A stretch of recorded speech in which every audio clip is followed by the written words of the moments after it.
ini merupakan salah satu supaya kita nyambung ya nanti ngobrolnya ya. Oh ya record, sorry, nggak apa-apa. Oke, saya ulangin. Kenapa saya memilih diskusi pada malam ini adalah ada yang masuk, Mas. Sorry. Enggak ya, tadi bunyi keluntung. Maaf ya kepotong-potong sambil ngadmin soalnya. Kenapa saya memilih eksistensi tari klasik pada diskusi pada malam hari ini? Karena sekali lagi tari tradisional itu banyak jenisnya. Salah satu diantaranya adalah tari klasik, kemudian ada tari kerakyatan, kemudian nanti berkembang lagi menjadi tari kreasi baru seperti itu. Nanti berkembang lagi menjadi tari kontemporer dan genrenya lebih kompleks lagi. Nah, tari klasik ini adalah yang paling tua atau bibitnya tari sebelum adanya tari kerakyatan dan adanya tari kreasi baru seperti itu. Supaya nanti ketika narasumber kita sudah masuk, teman-teman tidak lagi bingung tari klasik ini apakah sama dengan tari tradisional atau bukan gitu. Karena memang tari klasik sendiri adalah bagian atau sub dari tari tradisional seperti itu. Oke, ini gitu ya prolognya. Kalau misalkan ada teman-teman yang mau bertanya bisa langsung lewat chat. Kita masih menunggu. Ya guys, udah mulai. 19.00. Sorry.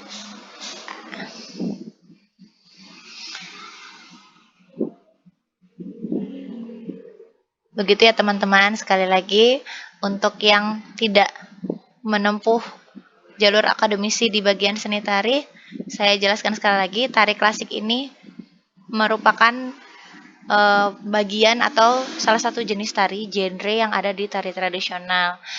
Kenapa saya memilih tari klasik pada malam hari ini untuk didiskusikan? Karena sekarang lagi pro kontra, bukan sekarang sih, udah dari beberapa tahun yang lalu lah. Lagi pro kontra aja. Pro kontranya tentang apa sih? Banyak banget yang akan kita bahas dan kupas tuntas begitu. Referensi bukunya juga belum terlalu banyak ya. Masih agak sulit untuk dicari di beberapa toko buku, baik itu toko buku yang buku-buku baru, menjual buku-buku baru atau buku-buku yang bekas seperti itu. Kemudian penting juga untuk kita mengetahui referensi dari narasumbernya langsung, karena walaupun saya bisa berstatement gitu di beberapa sosial media saya juga masih agak ragu-ragu karena tidak ada bukti yang kuat. Mungkin rekam digital ini atau jejak digital ini bisa jadi salah satu referensi karena sekarang kan sudah eranya 4.0. Mungkin kalau nanti teman-teman ada yang mau bikin tesis atau bikin skripsi, ini bisa dijadiin, bisa nggak ya rekam digital gini dijadiin sumber ya atau referensi nanti di biasa tuh di belakang-belakangnya kan sumber penelitiannya seperti itu teman-teman. Oke, aku mute dulu deh TikTok. Aku udah bisa chat ibu belum?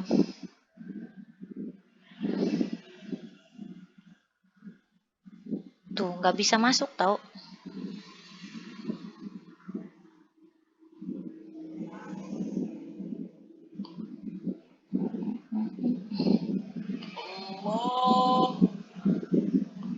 Saya sudah on kamera. Oh, tinggal tunggu gabung. Silakan Bu. Oh ya. Silakan masuk. Belum ya? Belum semua ya? Oh ya. Oke Bu, nanti saya kabari. Ini masih nunggu yang lain masuk. Nggak apa-apa, apa mulai aja? Nggak.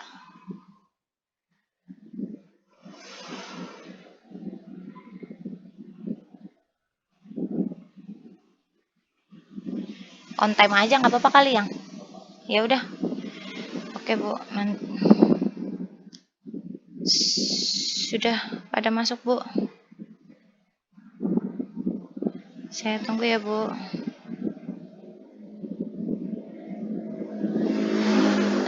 Ini sudah prepare, saya on kamera, tinggal tunggu gabung. Oh iya. Icak dompet, oke.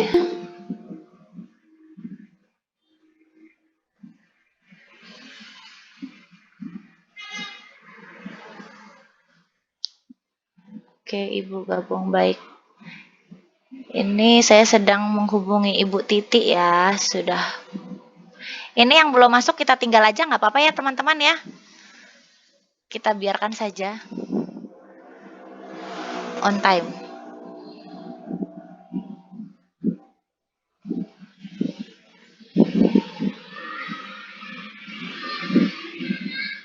Oh, kok live?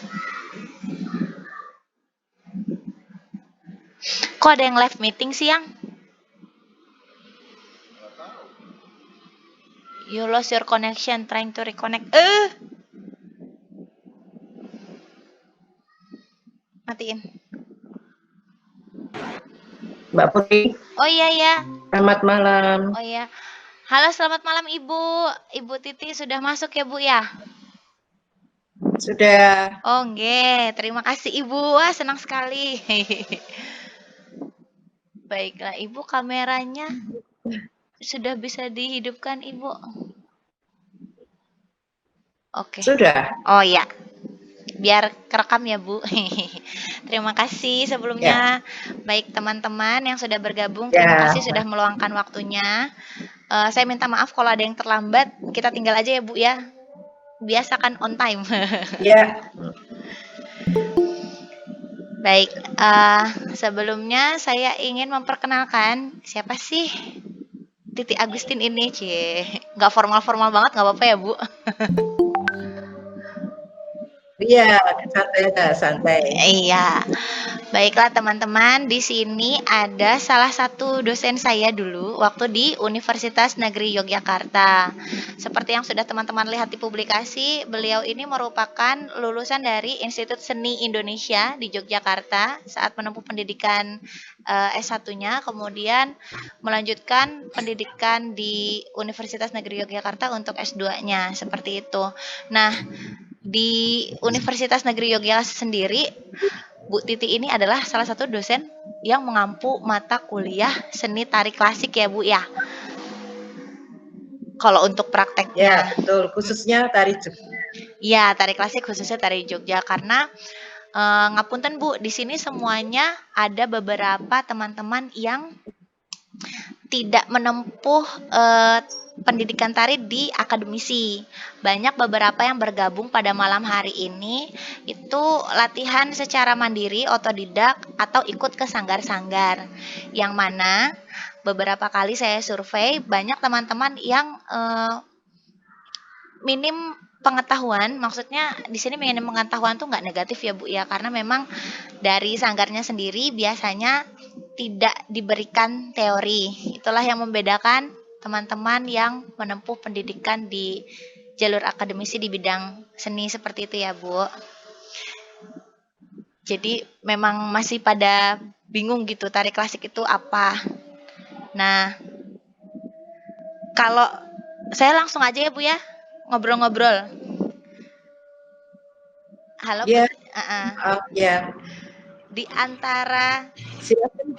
di antara jenis-jenis atau genre-genre tari. Tunggu sebentar. Sambil ada yang masuk lagi ya Ibu, maaf. Ya, baik Ibu, sebelum kita ngobrol, saya lupa, saya jahat sekali. Ibu gimana kabarnya? Saya jahat.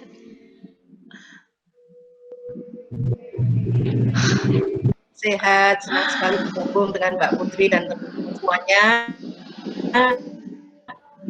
Selamat malam, salam budaya, sehat semua untuk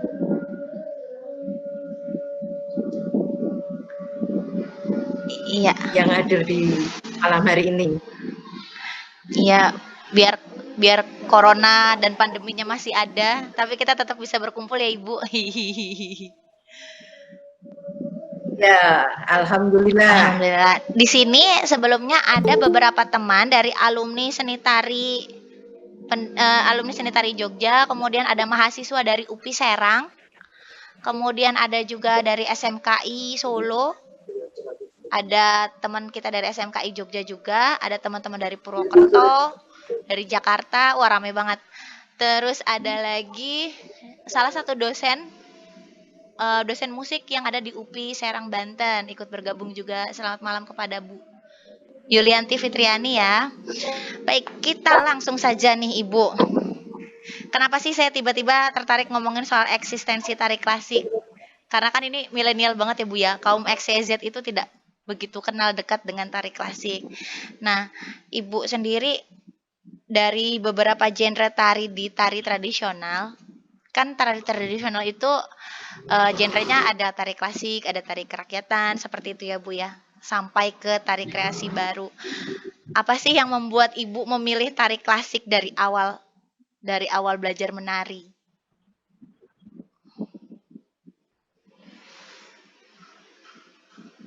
Ya, begini Mbak Putri, kenapa saya tertarik dengan mempelajari tari klasik? Yang pertama, tentunya waktu kecil orang tua memasukkan tentang sopan santun. Yang pertama adalah agar kita tahu tentang sopan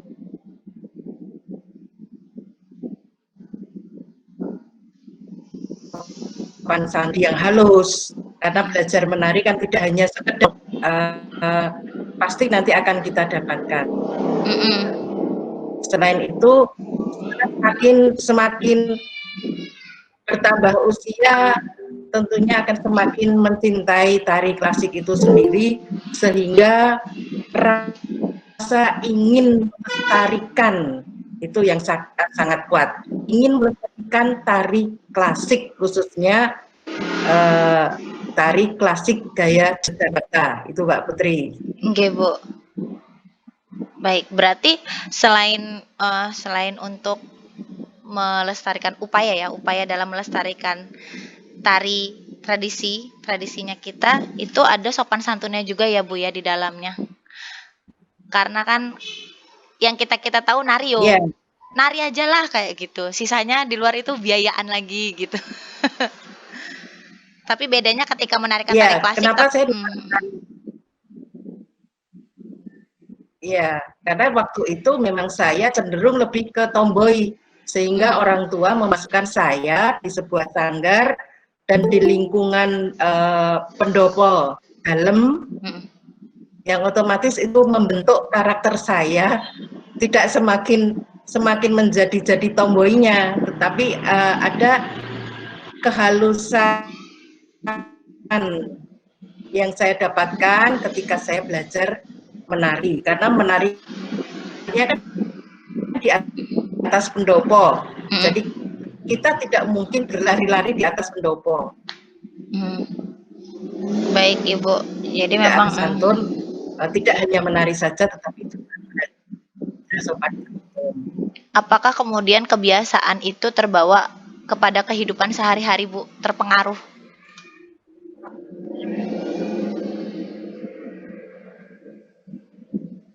Secara tidak langsung jadi terpengaruh.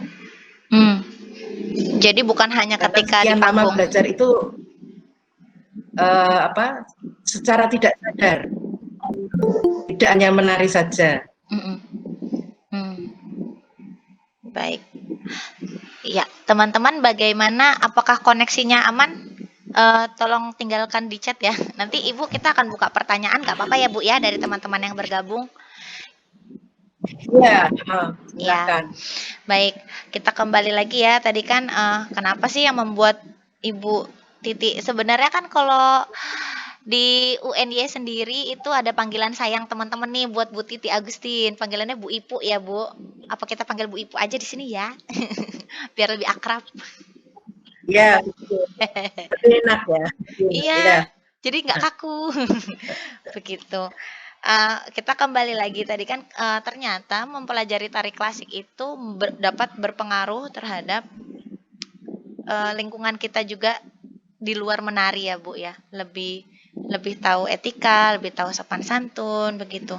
Nah, ini saya mau masuk ke permasalahan yang mengusik sebenarnya kenapa saya tiba-tiba ngubungin Ibu Ipu, kemudian kenapa yang saya bahas tentang eksistensi tari klasik. Jadi ada beberapa udah lama ya Bu ya, dari tahun kemarin, beberapa tahun yang lalu sampai detik ini, ketika saya keluar dari Jogja, saya keliling ke beberapa tempat, ada beberapa sekolahan ataupun teman-teman yang menarikan tari klasik tapi memodifikasi kostum. Nah, Ibu kan di sini kan expert di bidang tari klasik. Maksud saya memodifikasi kostum ini adalah sekarang tuh lagi musim, Bu, tren pakai baju dalamnya itu. Misalnya kan kita harusnya pakai kemben seperti itu, baju dodotan. Nah, kalau aturannya sendiri, saya sudah cari referensi bukunya, belum nemu-nemu gitu loh, Bu. Itu kira-kira sudut pandang Ibu sebagai praktisi seni tari klasik yang pernah belajar juga di dalam gitu, di dalam keraton. Apakah eh, boleh begitu, Bu, memodifikasi kostum tari klasik yang sudah ada?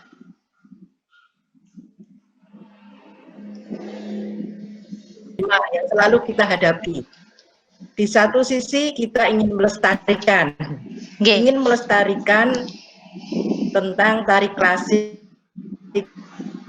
yang sudah ada tata aturan yang baku yang seharusnya tidak boleh istilahnya dilanggar. Tetapi ketika zaman semakin berubah, kita tidak ingin budaya kita tertinggal, kemudian menjadi satu perkembangan.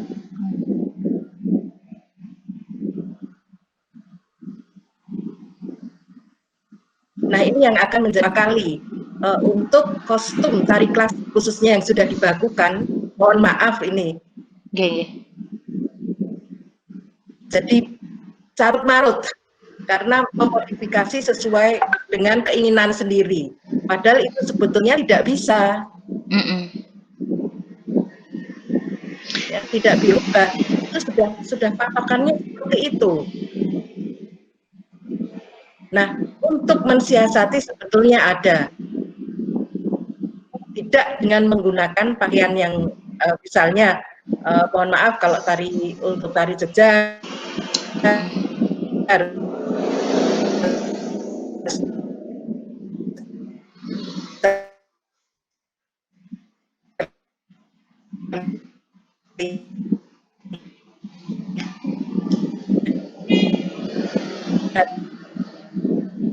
akan tari yang akan untuk latihan ataupun untuk gladi bersih.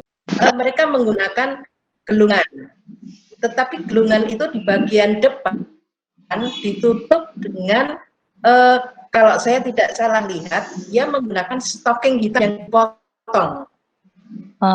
Jadi kayak di bando itu, kayak bandana. Jadi tetap tertutup di bagian ini, di bagian atas ini, tetapi dari jauh terlihat seperti menggunakan rambut seperti biasa. Lehernya berarti kalau biasanya kan kalau gambyong pakai kemben tuh, Bu, berarti mereka pakai manset yang sampai seleher itu. Itu kan tertutup pakai kebaya. Oh, kebayaan. Pakai kebaya. Oh ya, nggih, paham, Bu.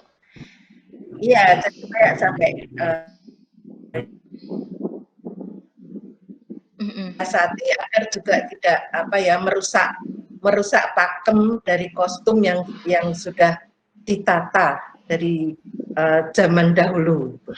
Oke, baik Bu. Tadi sebelumnya ada pertanyaan dari Erin. Erin mungkin bisa ketik ulang ya, Erin Kartika. Mohon maaf sebelumnya karena tadi memang lost connection parah dari tempatku di pelosok. Erin Kartika bisa diulangin lagi nanti pertanyaannya ya. Tadi pertanyaannya menarik sih, Bu, karena memang saat saya mengajar juga ada beberapa mahasiswa ataupun siswa yang bertanya kepada saya, apakah peletakan tari klasik itu hanya bisa disajikan di dalam keraton saja atau bisa dibawa keluar seperti itu, Bu? Jadi juga sekarang sudah ada kalau ingin melihat serimpi, bedoyo, sudah bisa melihat di luar tembok keraton. Tetapi ada beberapa seni ataupun bedoyo yang tidak boleh dipentaskan di luar tembok keraton. Seperti itu. Oke. Aku unmute lagi dong. Oke, tunggu sebentar. Oh ya. Ya, baik Ibu. Berarti kan kalau kemarin kalau kita lihat itu ada Bedoyo Sabto ya Bu ya, tanggal 20 atau tanggal 19 di keraton yang disajikan secara virtual. misalnya bedoyo, ada beberapa tari bedoyo yang klasik itu yang harus 9 orang atau yang harus 7 orang itu tidak boleh disajikan di luar keraton ya, Bu? Ya, hanya ada beberapa yang memang betul-betul tidak bisa disajikan di luar tembok keraton. Misalnya seperti bedoyo Semang, bedoyo Sumerep. Jadi bedoyo yang memang itu sebagai pustaka di keraton. Tapi selebihnya bisa saja untuk dipentaskan di luar tembok keraton. Jadi kadang kita kan juga mengadakan pementasan di pagelaran yang bisa dilihat secara umum, memang untuk dipergelarkan untuk rakyat. Misalnya kayak golek ayun-ayun atau tari golek kenyo tenembe gitu, itu kan salah satu jenis tarian klasik ya, Bu ya? Itu bisa dibawa di luar juga. Ya, itu masuk. Oke. Berarti kalau bisa saya simpulkan sementara untuk modifikasi baju atau rias busana dari tari klasik ini, kan ada teman-teman juga yang berhijab gitu. Mereka sebenarnya bisa menggunakan itu. Menegur, tidak pernah menegur secara langsung.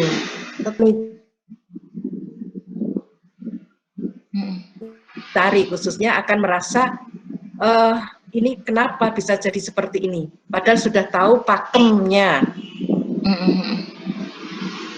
Harus tidak menggunakan manset atau menggunakan hijab, tetapi itu semuanya bisa disiasati. Sanksi memang dari keraton sendiri tidak ada sanksinya, karena keraton sendiri kan juga ingin melestarikan, tetapi kita yang sudah mengetahui tentang ini patokannya seperti ini, kalau bisa mari kita bersama-sama tetap mempertahankan apa yang sudah ada. Nah, kalau mau menggunakan yang lain, ya jangan menambah atribut-atribut yang sudah ada yang kostum yang sudah ada. Oke. Nah, itu juga kemarin sempat jadi dilema teman-teman di sini juga, Bu, ketika saya mengajar gitu. Terus ada siswa atau mahasiswa yang bertanya, "Mbak, saya kan pakai kerudung. Masa sih ketika saya menari saya harus membuka jilbab saya seperti itu?" Nah, saya di sini tidak punya kapasitas untuk menjawab karena referensi saya juga terbatas, hanya feeling ya, biasanya gitu, Bu. Karena kalau kita kan sangat menghargai apa yang sudah diajarkan di ada aturannya. Kemudian kan tari klasik ini kan sebenarnya sangat sakral ya, Bu, diciptakannya oleh raja-raja di zamannya itu. Boleh nggak sih, Bu, kita sebagai tenaga pengajar kemudian membuat statement bahwa ketika teman-teman ingin mempelajari tari klasik sangat diperbolehkan, tapi kalau ingin mementaskannya kalau bisa gitu tetap tidak merubah, mengurangi ataupun menambah atribut. Kalau mau tetap menggunakan hijab, ada beberapa tarian yang bisa dimodifikasi dengan pemakaian hijab tapi tidak kayak tari tiba-tiba mereka mau menarikan tari golek ayun-ayun atau golek kanyo tenembe atau tari Bali. Sekarang kan juga lagi musim, Bu, tari Bali tapi pakai hijab gitu. Ada beberapa pro kontra lagi nih yang masuk gitu. Kok tari Bali pakai kerudung? Tapi kan ada beberapa orang yang kemudian bilang pakai kerudung itu tidak ini saya tidak berusaha bicara rasis ya, Bu ya. Tidak berusaha untuk membicarakan agama di sini, tapi kita sharing santai tentang budaya. Nah, kemudian ketika kami ini sebagai tenaga pengajar kemudian ditegur, emang boleh ya gitu, ada tari Margapati atau tari Bali yang kayak pendet dipakaikan kerudung, terus ya modifikasi seperti itu saran Ibu bagaimana ya, Bu, ketika kami dihadapkan dengan pertanyaan masyarakat, sebenarnya yang mana seperti itu?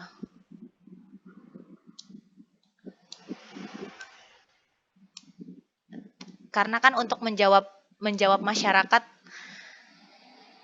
ada tanggung jawab yang sangat besar seperti itu, Bu. Soal kostum di tari klasik ini. Halo Ibu-ibu. Nah, gini Mbak Putri, jadi juga semuanya menjadi dilema tema kita. Mm-mm. Tetapi kita bisa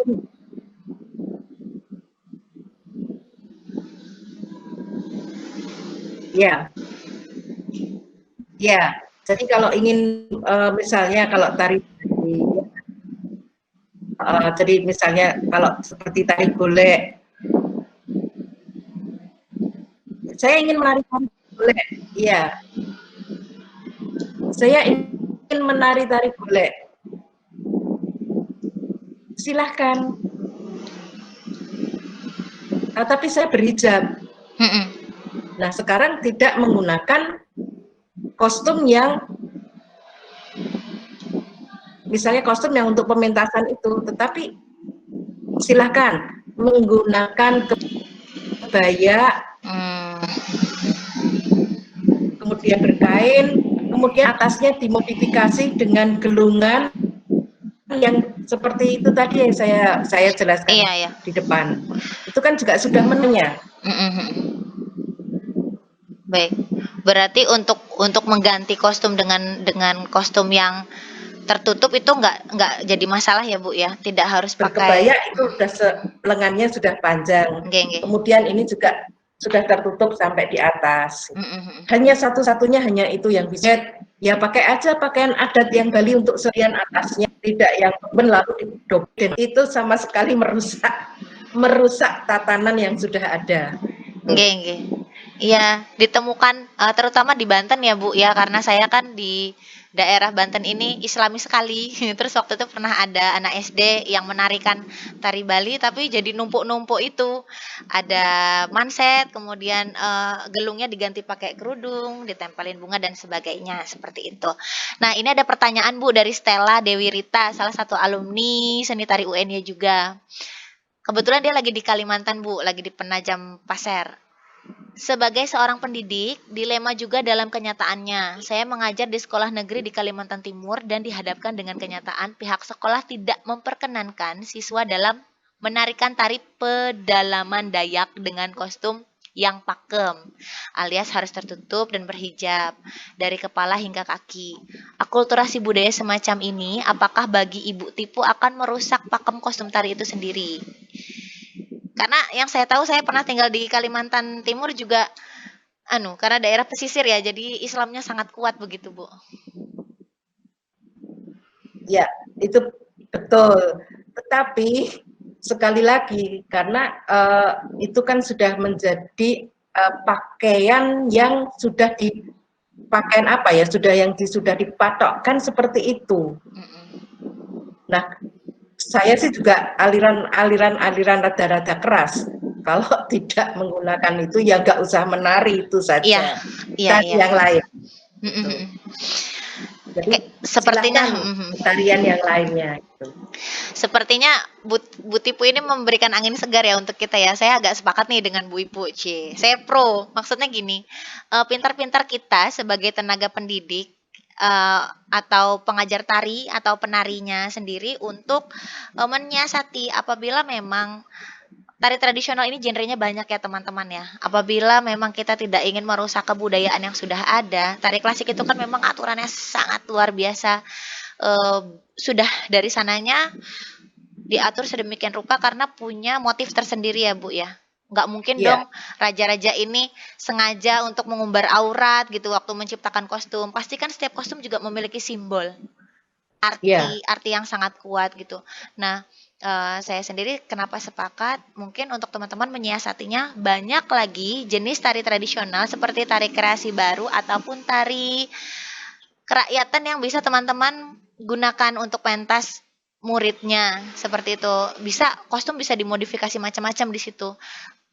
Hanya saja ketika ingin mengajarkan tari klasik mau tidak mau, itu kan upaya pelestarian ya Bu ya. Gak apa-apa dipelajari, tapi ketika dipentaskan, kalau bisa jangan sampai ada yang dirubah sama sekali seperti itu ya Bu ya. Kayaknya tengah-tengahnya gitu ya Bu. Cari tarian lain.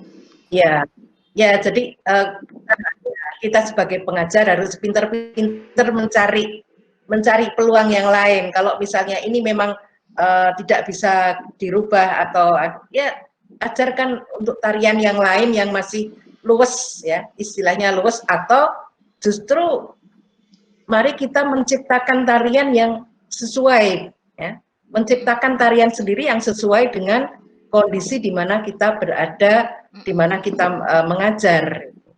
Jadi seperti saya ketika mendapatkan tugas untuk membuat tarian untuk ikon UNY, karena memang harus tertutup sekarang, sehingga saya buat desain kostumnya antara klasik, tetapi saya masih mengambil apa ya, yang dahulu memang ada, jadi tetap menggunakan rompi, tapi untuk double, kemudian tetap menggunakan lengan panjang, tetapi mohon maaf, yang di atas tetap harus menggunakan sanggul, tidak menggunakan apa. Oh, oke. Ya, kita lanjut dulu aja ya, Bu. Sambil nunggu Mbak Eri nanti. Ya. Nah, kemudian ngomongin eksistensi tari klasik ya sampai sekarang ya, Bu. Apakah menurut Ibu sekarang kan banyak banget generasi X, Y, Z yang kemudian ketika ada mbak-mbaknya nih yang lagi hits, banyak banget. Saya juga ketularan jadinya nih, Bu. Ngomongin tari kontemporer nih, kita geser dikit. Cie. Maksudnya entah itu, saya juga masih gampang ya mendefinisikan kontemporer itu seperti apa gitu. Istilahnya tuh menciptakan tarian-tarian yang baru. Nah, dari sudut pandang Ibu sendiri sebagai praktisi tari klasik, melihat sekarang tuh lagi heboh-hebohnya, udahlah klasik itu kayaknya terlalu kuno gitu. Sekarang mah yang lagi musim kita kontemporer istilahnya gitu, Bu. Ibu menyikapi generasi X, Y, Z yang kemudian lagi gencar-gencarnya pengen kayak mbak-mbaknya yang istilahnya sudah dikenal di beberapa tempat seperti itu bagaimana, Bu? Saiki kan pada ke situ Ya. alirannya gitu, Bu. Ya, kita memang mempunyai beberapa aliran ya. Jadi, tapi saya juga melihat bahwa mereka punya aliran yang sendiri kontemporer. Tapi juga ada yang tetap area klasik. Jadi kadang-kadang saya tidak khawatir karena mereka punya pasar sendiri-sendiri lah istilahnya begitu. Jadi yang mau lari ke kontemporer, kalau saya tetap saya hargai. Oh, itu memang jiwamu ada di untuk kontemporer. Kemudian yang klasik ternyata juga masih banyak. Untuk yang pangsa pasarnya di klasik juga masih banyak. Nah, kalau saya tetap saja, karena ini memang dengan berjalannya waktu, memang mau tidak mau kita harus mengikuti aliran air ini, tetapi tetap mempertahankan yang klasiknya ini. Klasik tetap kita pertahankan, tapi kita juga tidak boleh menutup mata dengan yang kontemporer.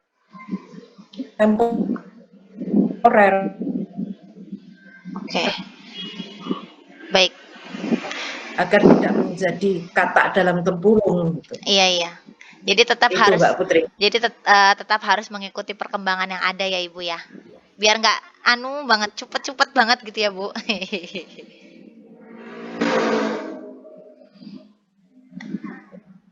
Ya. Ini baik. Terima kasih, Bu, sebelumnya. Untuk teman-teman yang tadi sudah bertanya, masih bisa bertanya lagi ya. Kita nggak buru-buru ya, Bu ya, nggak apa-apa ya. Biar agak syahdu lagi gitu. Nah, ini ngomongin lagi soal juga. Saya malah khawatir loh, Bu. Ibu takutnya sibuk. Tidak boleh menjadi kata dalam tempurung. Oke, iya baik. Nah, baik Bu. Ini untuk ada beberapa teman-teman yang memang seperti yang sudah santai. Tidak.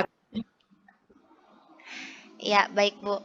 Ini seperti yang tadi sudah saya jelaskan sebelumnya, teman-teman yang bergabung di sini tidak hanya teman-teman yang berkuliah di jurusan seni tari, ada juga yang belajar tarinya secara otodidak dan di sanggar-sanggar. Nah, menurut Ibu, apakah sebagai seorang penari atau pengajar tari pasti harus ya, maksudnya harus tahu soal teori. Nah, ini sebagai penari, sebagai praktisi tari, misalnya sudah gabung di sanggar lama, perlu atau tidakkah kita itu memiliki pengetahuan soal teori di dunia tari? Atau sebenarnya saya kan narinya udah bagus gitu, ketubuhan saya sudah oke, jadi ngapain pusing-pusing sih mikirin teorinya gitu. Sejauh mana sih pentingnya seorang penari itu memiliki pengetahuan terhadap teori tari?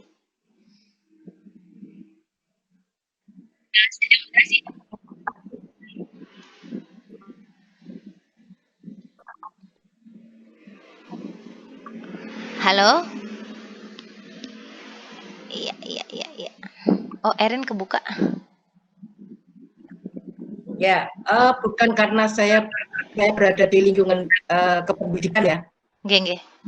tetapi teori itu perlu untuk mendasari, ya, untuk mendasari, nggak dengar, untuk mendasari. Kalau menurut saya, jadi ketika lebih bagusnya di dilambari atau didasari lagi dengan teori, sehingga mereka akan lebih tahu persis bagaimana sebetulnya menari dengan benar, bukan dengan baik. Ya, kalau baik semuanya menari bisa baik, tapi belum tentu benar. Oke, iya. Menurut teorinya gitu. Jadi teori ini memang seharusnya paling tidak sedikit diketahui oleh para penari, sehingga nanti ketika dia menari akan lebih ya, kalau dalam menari itu lebih isi, ada isinya. Jadi tidak hanya asal bergerak saja, tetapi gerakan itu juga ada isinya, karena bergerak itu kan ada filosofinya juga. Jadi memang ternyata teori juga sangat membantu. Itu Mbak Putri. Baik, Bu. Berarti teori atau pengetahuan tentang tari itu memang sangat membantu dalam mengisi, istilahnya ada rasanya juga gitu ya, Bu. Kalau dibilang wiraga wiromo wiroso. Biar Ya, teori. Ya. oke, baik, Bu. Nah, Wirogo Wiromo Wiroso itu kan termasuk dalam teori. baik, kemudian teman-teman dipersilahkan kembali ya untuk bertanya sama Bu Ibu. Kalaupun misalnya ingin saya buka, pengen berbicara langsung, misalnya kayak Mbak Erin, boleh langsung chat, saya mau ngobrol misalnya kayak gitu. Di chat dulu nanti ya saya buka mute-nya ya. Baik, lagi-lagi saya cerewet ya Bu, saya nanya lagi nih gitu. Karena bahannya hari ini adalah eksistensi tari klasik. Kenapa sih Bu, tari klasik menjadi sangat penting untuk tetap dipertahankan pada saat ini, detik ini gitu, di 2020?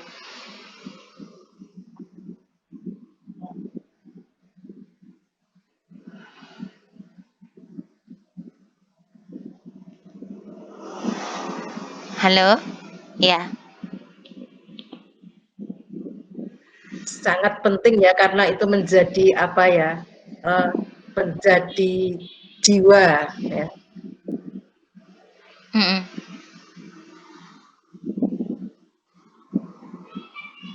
Menjadi jiwa. Ya, jadi tari klasik itu kalau menurut saya menjadi jiwa ya. Jadi jiwa itu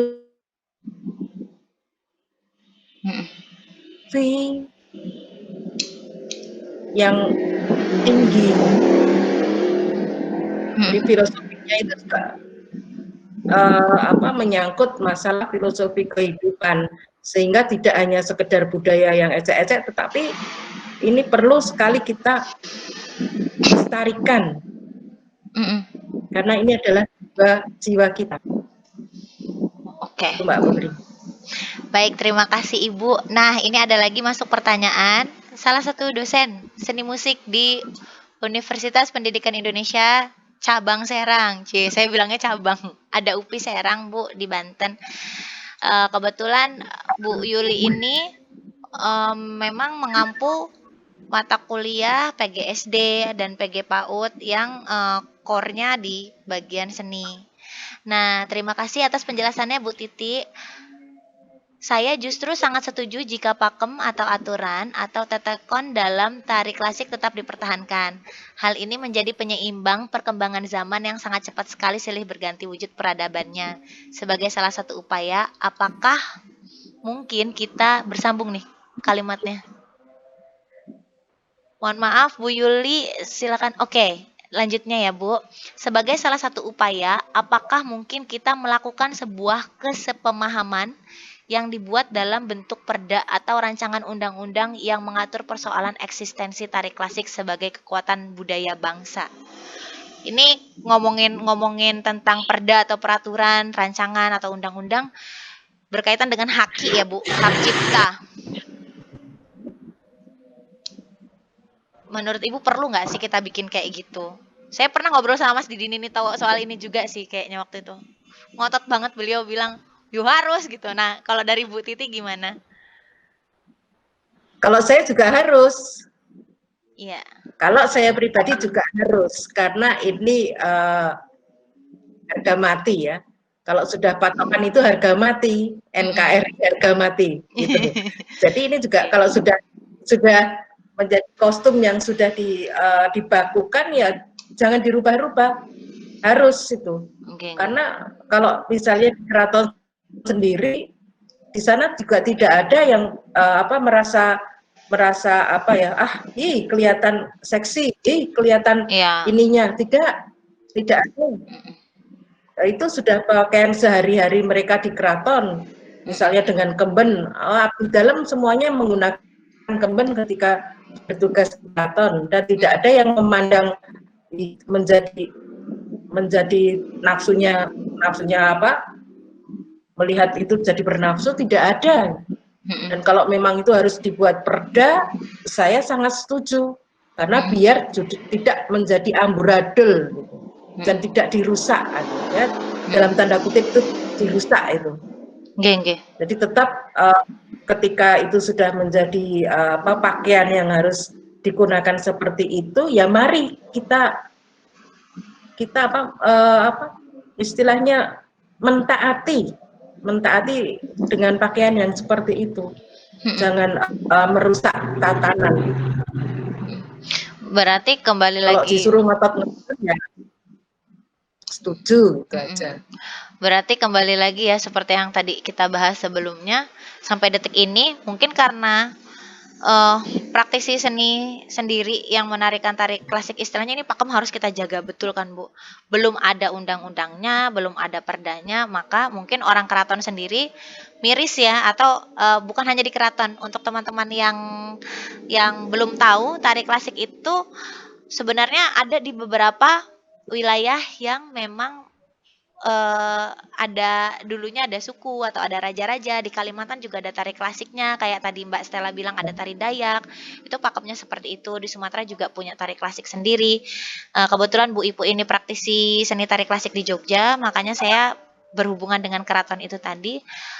Pasti keraton atau raja-raja terdahulu miris ya lihat perkembangan saat ini, tapi nggak bisa berbuat apa-apa ya Bu ya. Sama seperti tadi Mbak Erin bilang, apakah ada sanksi? Sampai detik ini tidak bisa diberlakukan sanksi karena tidak ada peraturan tersebut. Ya, betul. Memang tidak ada sanksi Mbak Erin. Tapi kita yang berkecimpung dalam dunia seni ini, khususnya yang seperti saya yang perklasikan ini, itu rasanya seperti miris ya, seperti tidak terima kalau tidak terima kalau dibuat seperti itu. Justru sekarang di keraton sudah memulai membuat dokumen tentang pakaian-pakaian yang digunakan untuk misalnya penari bedoyo, serimpi, kemudian karakter-karakter wayang wong, itu sekarang baru disusun. Jadi untuk misalnya Janoko, pakaiannya seperti ini, berubah sedikit pasti akan menjadi ramai. Ketika ini sedang akan pemotretan misalnya hanya menggunakan ini seperti itu. Kalau ini dulu tidak menggunakan, tapi tahun sekian menggunakan, mana yang betul? Nah ini sebetulnya keraton saat ini sedang menyusun. Berarti ternyata sedang menyusun ternyata secara tidak langsung pengarsipan dalam seni budaya itu sangat penting ya, Bu. Mau itu tari klasik sendiri atau sebagai tenaga pengajar kita menciptakan sebuah tarian, pengarsipan dalam bentuk tulis maupun tidak tertulis ataupun dokumentasi itu wajib kita miliki ya, Bu ya. Termasuk catatan-catatan kebudayaan. betul. Baik, Ibu. Ini keraton sekarang banyak. Dan mungkin ini Erin kan bertanya, apakah nggak bisa dibuatkan sanksi, Bu? Jadi pelaku budaya lebih berhati-hati lagi. Dan tari klasik, tradisi itu kembali ke fungsinya masing-masing. Kalau menyikapi istilahnya, pernah nggak, Bu, dari Bu Ipu sendiri dengan teman-teman penari keraton begitu, ada upaya untuk mengusulkan hak cipta dan undang-undang begitu? Sebelumnya sudah pernah diupayakan belum, Bu? Kalau itu belum pernah kita bicarakan di keraton. Karena saat ini lebih fokus pada mengarsipkan pakaian-pakaian wayang, jadi karakter-karakter wayang itu baru kita arsipkan, baik secara tertulis ataupun dengan dokumentasi foto-foto. Termasuk tari-tarian kuno itu baru kita sedang kita upayakan, tetapi belum sampai pada sanksi jika melanggar tidak menggunakan kostum yang sebagaimana mestinya. Ini usulan yang bagus dari Mbak Erin. Ya. Satu ketika akan saya sampaikan juga di keraton ketika ada biasa ada pertemuan-pertemuan itu untuk membahas sesuatu, nanti akan saya lontarkan itu. Oke, terima kasih Mbak Erin, terima kasih Ibu yang sudah menerima tampungan aspirasi dari kita. Nanti saya juga sebenarnya karena kebetulan suami saya juga itu sarjana hukum, sempat saya ngobrol soal itu karena kan dia juga di kesenian juga. Kenapa sih kalau di tari itu belum ada kesadaran dari pelaku seni tarinya sendiri untuk membuat hak cipta? Seperti kalau di musik kan udah beberapa kali tuh, wah ini karya lagu gue nih gitu, wah ini musiknya plagiat. Sebenarnya di tari sendiri itu, Bu, kalau ngomongin plagiarisme, ini kan karena saya masuk ke sini sedikit nggak apa-apa ya, Bu ya, karena kita kan udah ngomongin soal perda, soal undang-undang begitu.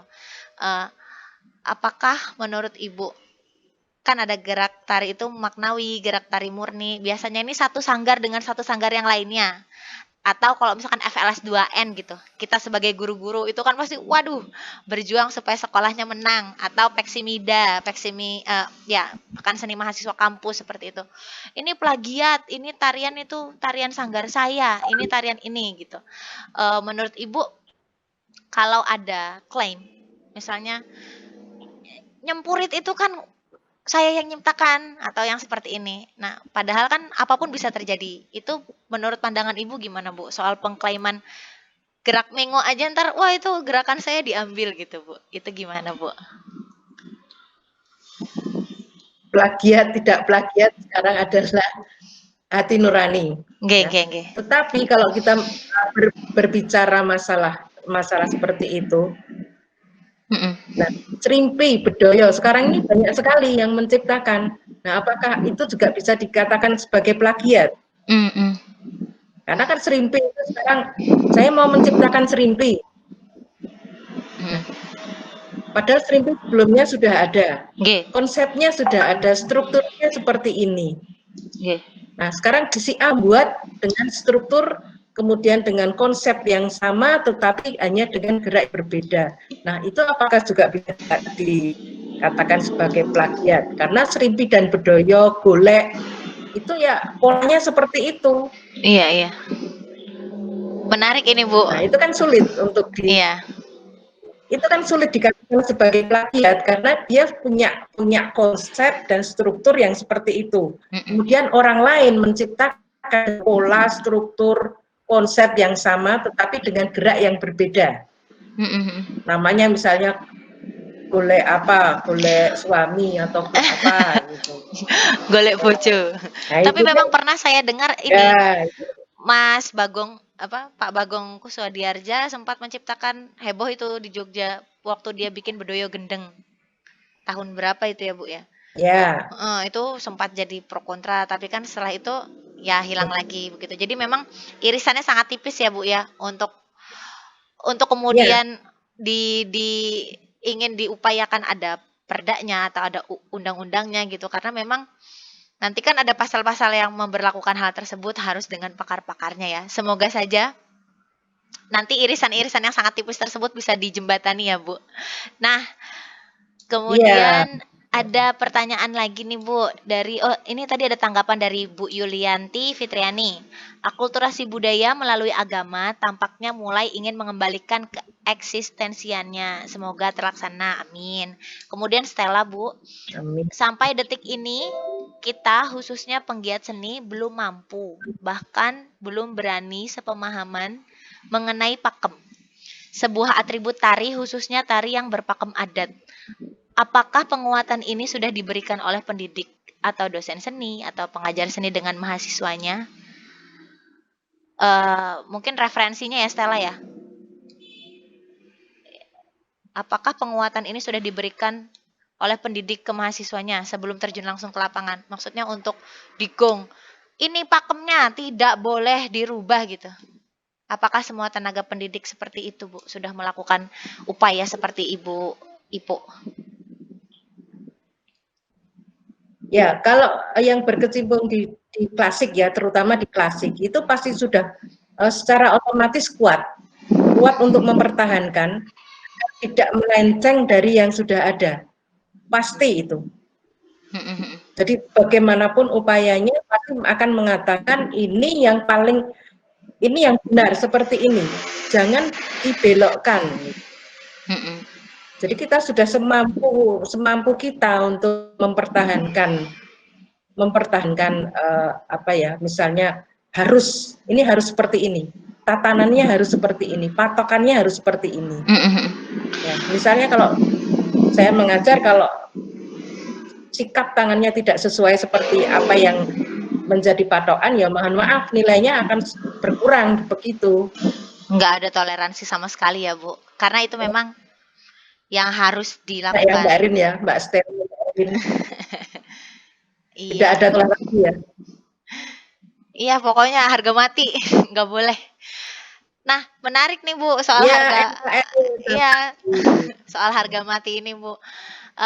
Tadi kan sempat disinggung oleh Ibu bahwa ya mau gimana lagi, tapi kalaupun teman-teman yang berhijab tetap ingin menarikan tari klasik, ya udah di baju kurungin aja, misalnya dengan berkebaya. Itu kan kalau secara pakem merubah ya Bu. Seharusnya dan sejatinya tidak sedemikian rupa. Tapi berarti ini mau nggak mau klasikers ini istilahnya mengalah dong Bu. Ya udah deh, silahkan pakai kebaya tertutup, silahkan pakai kerudung gitu. Walaupun sejatinya tidak demikian.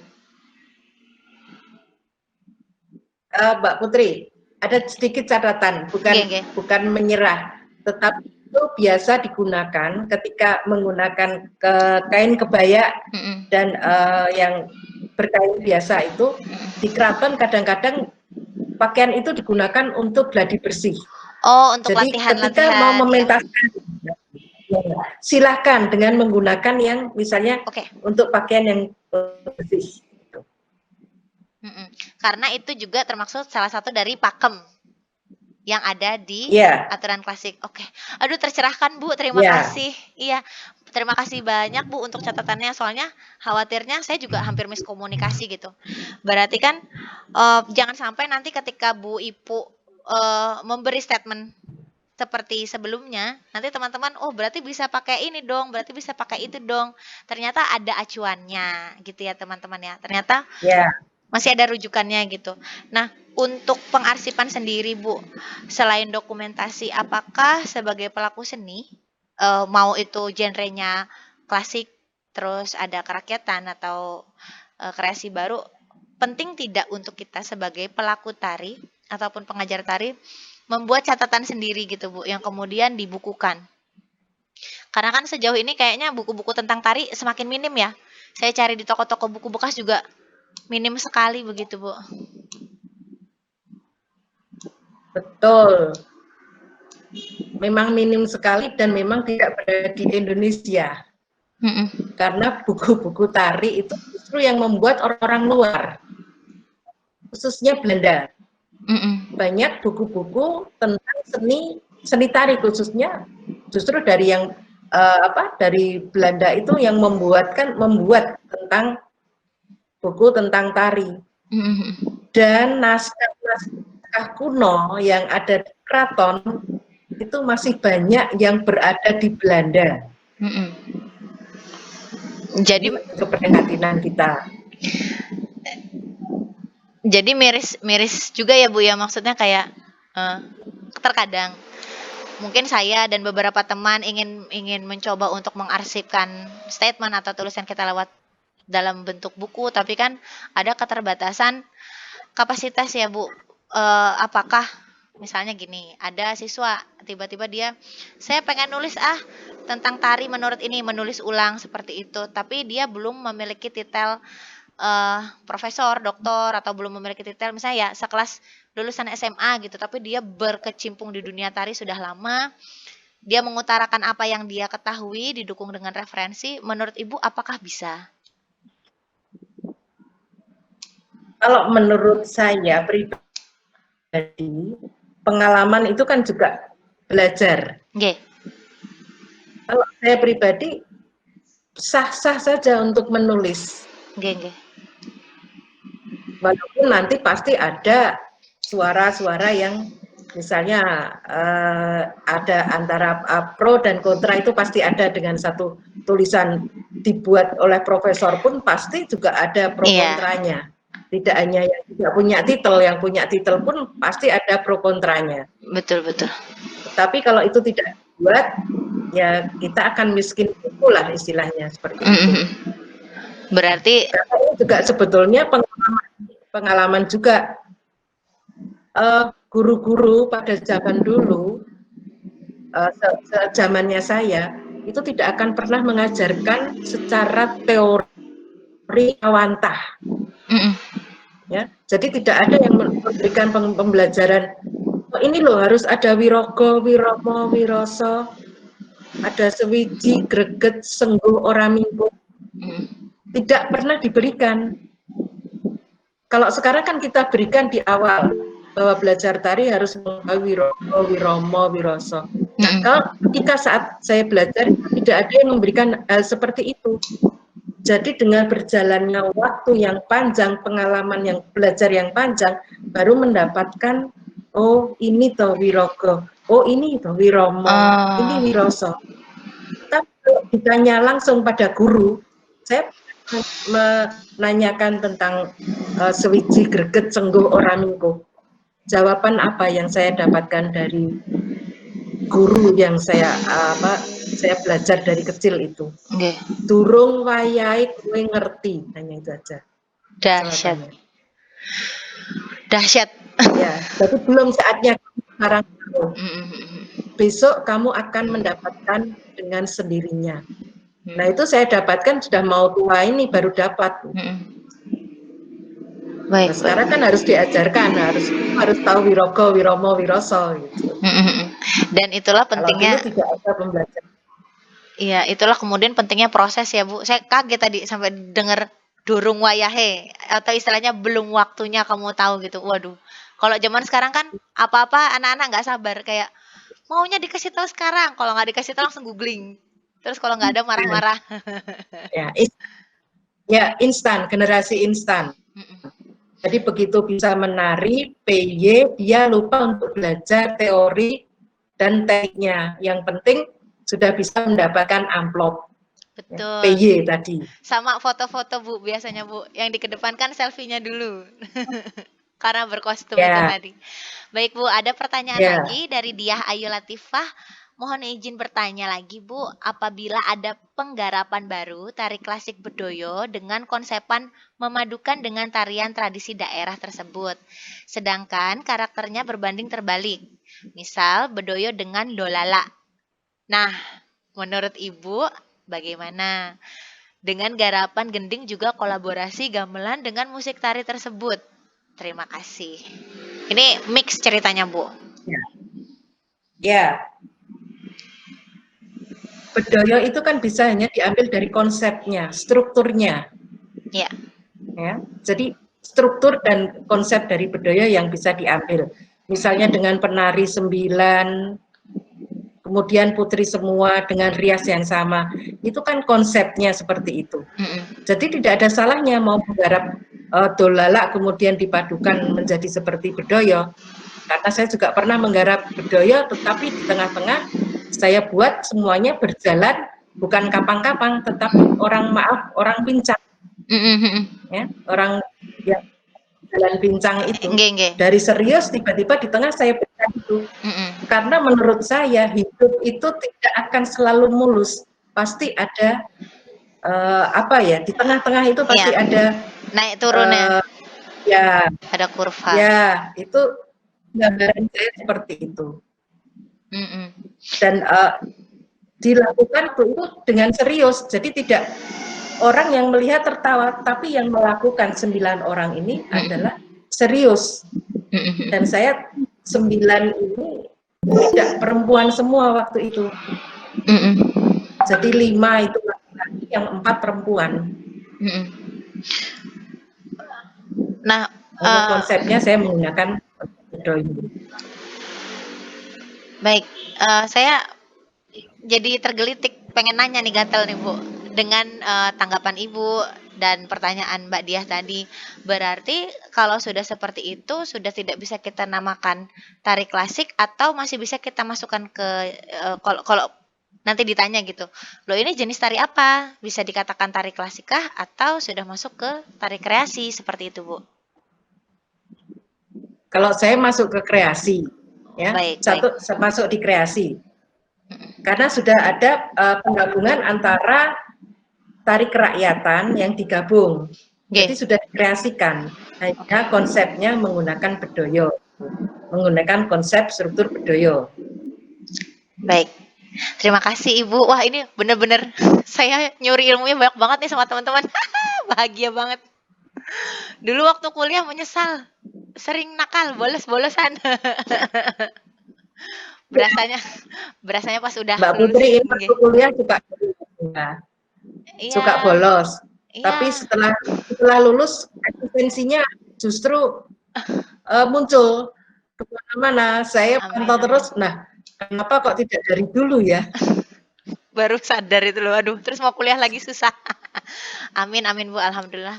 Itu memang sejatinya saya juga pada akhirnya kaget, saya sempat ketampar banget tadi pas Ibu bilang, ketika Ibu cerita gurunya Bu Ipu ngomong durung wayahe. Dulu itu saya istilahnya waktu kuliah ngotot itu loh, mau tahu sekarang, dan ada beberapa dosen, terutama ada Bu Titi Putraningsih ya, itu kan saklek sekali, maksudnya attitude-mu Mbak, attitude kayak gitu.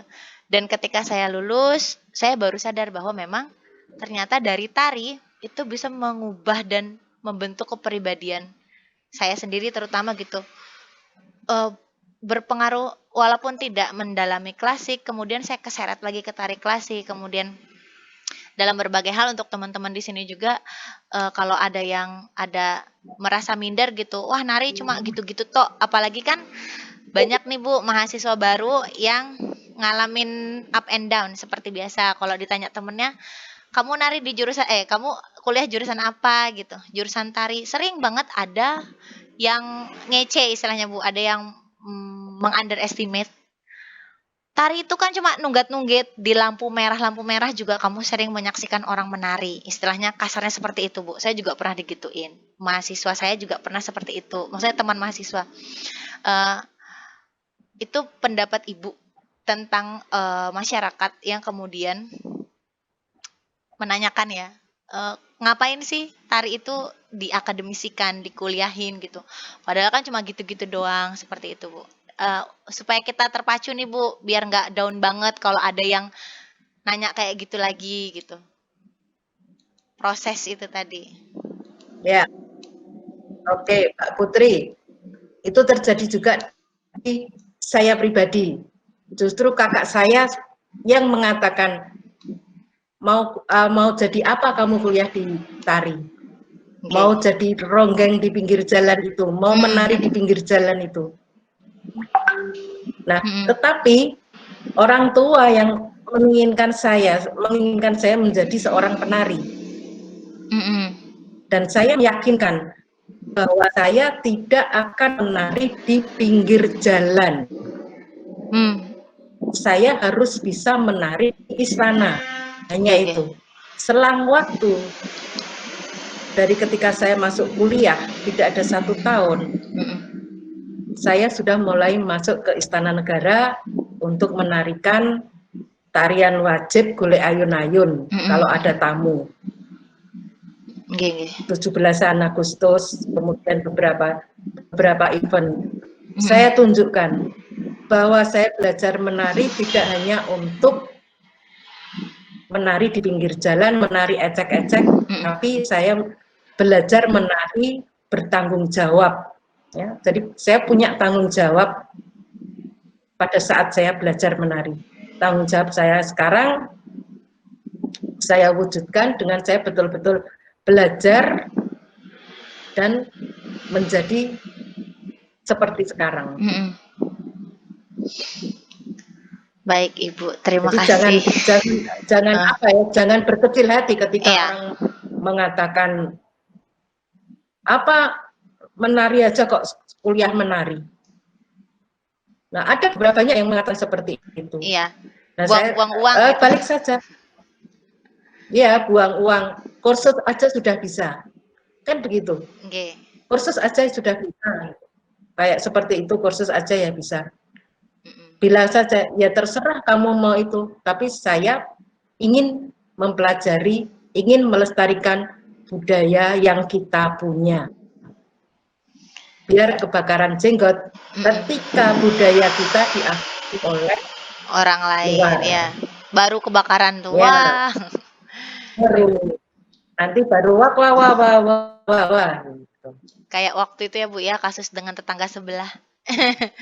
Baik Ibu, ini teman-teman, apakah masih ada yang mau bertanya? Kita sudah hampir menuju penghujung acara. Wah, padahal pengen banget ya nyerocos sama Ibu lagi. Kita tadi mulai dari jam 7, ini sudah mau hampir setengah 9. Maaf ya Ibu, dicolong waktunya setengah jam. Wah, ada yang bertanya. Aku seneng, gimana ya Ibu? Aku seneng ngoceh. Ayo, silakan. Nutrisi baru ya sebenarnya ya Bu ya. Maksudnya untuk saya pribadi sih, untuk saya pribadi terkadang di dunia tari literasi itu sangat kurang ya. Maksudnya diskusi itu sangat kurang. Terus baru-baru ini kan ketika virtual mulai Mas Eko Suprianto ngoceh sama Mas Dono, Pak Sardono gitu, terus mulai up lagi. Nah ini yang ingin saya bakar juga sih di teman-teman tari yang generasi X, Y, Z. Ayolah kita berbincang seperti itu. Ini ada yang izin bertanya. Tunggu sebentar tadi. Tunggu. Sebentar. Yang. Ini aku mau ngituin chatnya kok nggak bisa. Tunggu.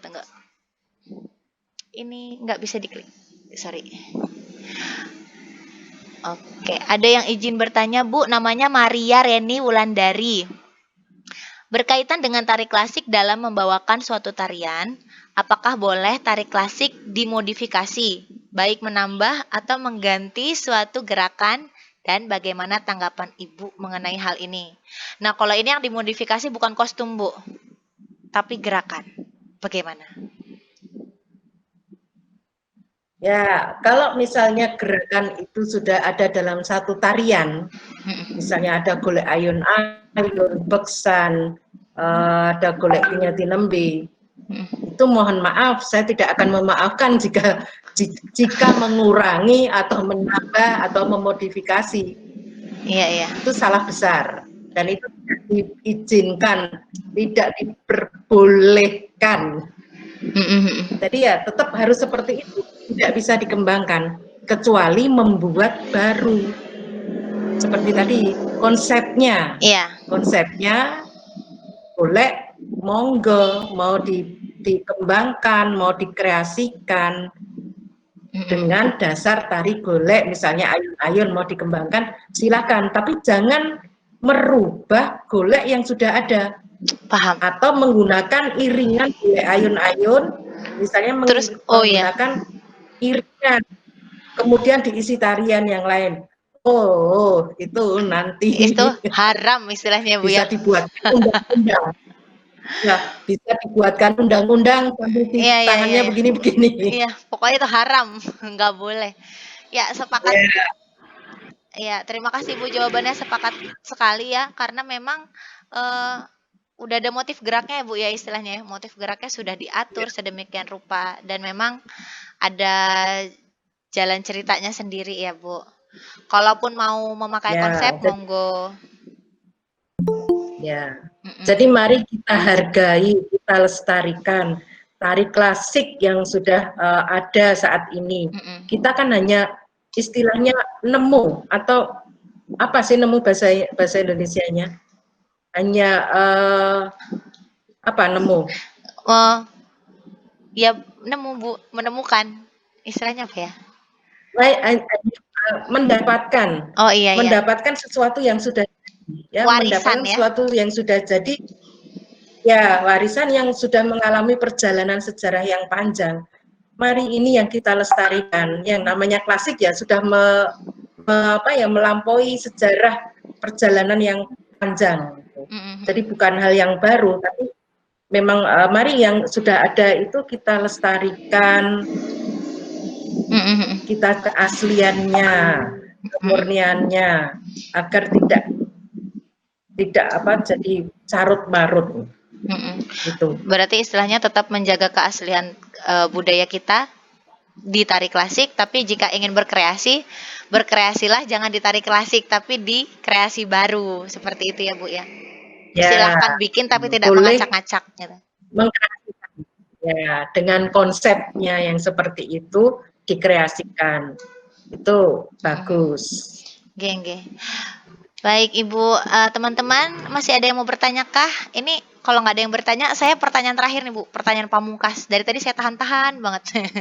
Capek ya kadang kalau ngomongin corona gitu. Tapi kan eh, lagi-lagi saya kaget dapat info kemarin dari keraton bahwa wah virtual nih, Bedoyo Sabto itu luar biasa banget bisa nonton seenggaknya di rumah gitu. Eksistensi tari klasik sendiri di masa pandemi seperti ini, Bu. Upaya-upaya kawan-kawan di dalam, di keraton seperti itu.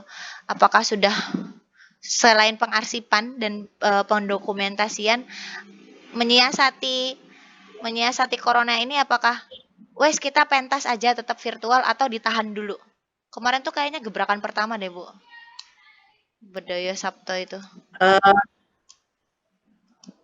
Uh, itu sebetulnya bukan gebrakan yang pertama. Sebelumnya sudah ada, Mbak Putri. Wah, saya Jadi sudah ada tertinggal. Renggowati, ya, sudah ada Renggowati, sudah ada Serimpi Muncar, kemudian Beksan Cepeng, Lawung Ageng itu sudah divirtualkan.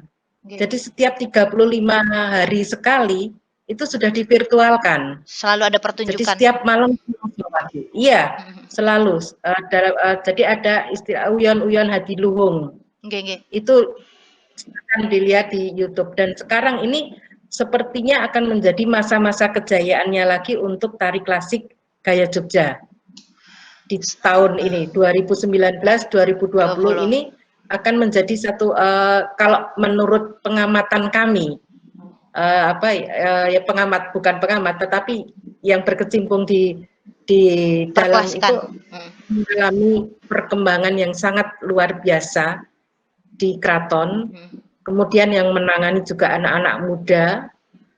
Jadi generasi milenial yang saat ini sangat gencar belajar tari klasik di keraton.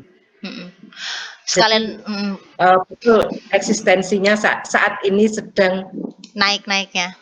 Mau ya naik-naiknya. Nah, sekalian promosi nih teman-teman kalau misalnya gabut di rumah bisa langsung pantengin YouTube-nya Ulon-ulon ngapunten Bu, Uyon.